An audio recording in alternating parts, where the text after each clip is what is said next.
తమపై కాల్పులు జరిపింది ఎవరో తెలియదు అంటున్నాడు కాల్పుల్లో గాయపడ్డ రమణ.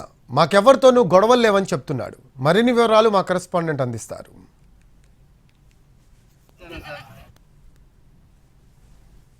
నాటు తుపాకీ కలకలంలో ఒక వ్యక్తి మృతి చెందాడు, మరొక వ్యక్తి తీవ్రంగా గాయపడ్డాడు. అయితే వీరిపై కాల్పులు జరిపింది ఎవరు, ఈ కాల్పులు ఎందుకు జరిపారు, ఎందుకు జరపాల్సి వచ్చింది అనేటువంటి విషయాలు మనతో మాట్లాడడానికి ప్రస్తుతం గాయపడినటువంటి రమణ మనతో ఉన్నాడు. రమణ, చెప్పండి, ప్రధానంగా మీరు ఎన్ని గంటలకు అక్కడికి వెళ్ళారు, ఎవరు మీ పైన కాల్పులు జరిపారు? అది 4 గంటల కాడ మేము పోయినాం. అది అక్కడ గుట్ట నుంచి వచ్చినాయి మెరుపులు, అంతే. మాకేం అక్కడ తెలీదు. మీకు ఎవరితో అయినా సరే శత్రుత్వం ఉందా? గిత్రువులు కొట్లాడుకునేది అట్లాంటివి ఏమీ లేవు. సో మీరు వెళ్లే క్రమంలో మీ ముందు పక్కన స్కూటర్లు కానీ కార్లు కానీ ఎవరైనా ముందర అయితే ఒక బండి ఉండింది. సో ఆ స్కూటర్లో వచ్చిన వ్యక్తులే మీ పైన కాల్పులు జరిపారని అనుకోవచ్చా? ఏమో అది మనకి తెలియదు. వాళ్ళేనో కాదో తెలియదు. మనం అంత ఖచ్చితంగా ఎలా చెప్పగలం? అదే. సో మనం చూసినట్లయితే ఈ నాటు తుపాకీతో కాల్చారు అంటే ఒక్కసారిగా కాల్పులను జరపరు, కొద్దిగా టైం పడుతుంది. అంటే ఒక బుల్లెట్కి మధ్య టైం పడుతుంది.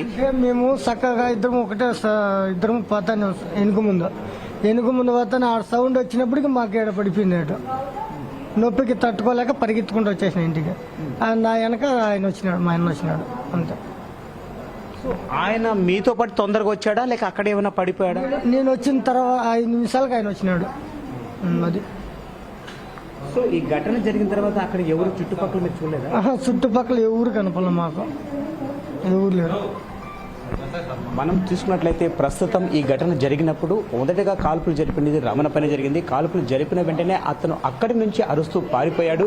అయితే రెండవ వ్యక్తిగా ఉన్నటువంటి హనుమంతు మాత్రం తన పైన 2 రౌండ్ల కాల్పులు అనేటువంటివి జరిగాయి. ఈ 2 రౌండ్ల కాల్పులు జరిగిన తర్వాత హనుమంతు కాసేపు అక్కడే కుప్పగూలిపోయిన తర్వాత తానంతటి తానే కోలుకొని తన యొక్క నివాసం ఉన్నటువంటి గుడిసెల వద్దకి వాళ్ళు పరుగులు తీశారు. అయితే ఈ ఘటనలో పూర్తిగా రక్తస్రావం అధికంగా అవడం వల్ల హనుమంతు మాత్రం చికిత్స పొందుతూ కడప రిమ్స్లో మృత్యువాత పడ్డాడు. రమణ పరిస్థితి కాస్తంత మెరుగవుతుందని చెప్పి వైద్యులు సైతం ఇప్పుడే చెప్తూ వస్తున్నారు. రాయచోటి నుంచి కూడా మెరుగైనటువంటి వైద్యం కోసం ఇద్దరిని కూడా వైద్యులు కడప రిమ్స్కు తరలించడంలో ఇక్కడ చికిత్స పొందుతూ హనుమంతు మాత్రం మృత్యువాత పడితే రమణ పరిస్థితి అయితే కాస్తంత సీరియస్గా ఉందని చెప్పవచ్చు. కానీ ఘటన గల కారణాలు మాత్రం ఇప్పటికూ తెలియనటువంటి పరిస్థితి అక్కడ నెలకొని ఉంది. ఎందుకంటే తాము వెళ్తున్నటువంటి క్రమంలో ఒక స్కూటర్ అక్కడ ఉంది. ఆ స్కూటర్ను తాము చూసిన మరి క్షణంలోనే ఒక పెద్ద శబ్దం వచ్చింది. ఆ శబ్దం వచ్చినటువంటి మరుక్షణమే తమకు గాయాలయ్యాయని కూడా తను చెప్తున్నారు. అంటే అక్కడ జరిగినటువంటి నాటు తుపాకీ ఫైరింగ్ వల్లే ఆ తుపాకీ తూటాలే తమకు గాయాలయ్యాయని బాధితుడు వివరాలు చెప్తున్నాడు. కెమెరామ్యాన్ చాందుతో రమేష్, NTV రిమ్స్ నుంచి.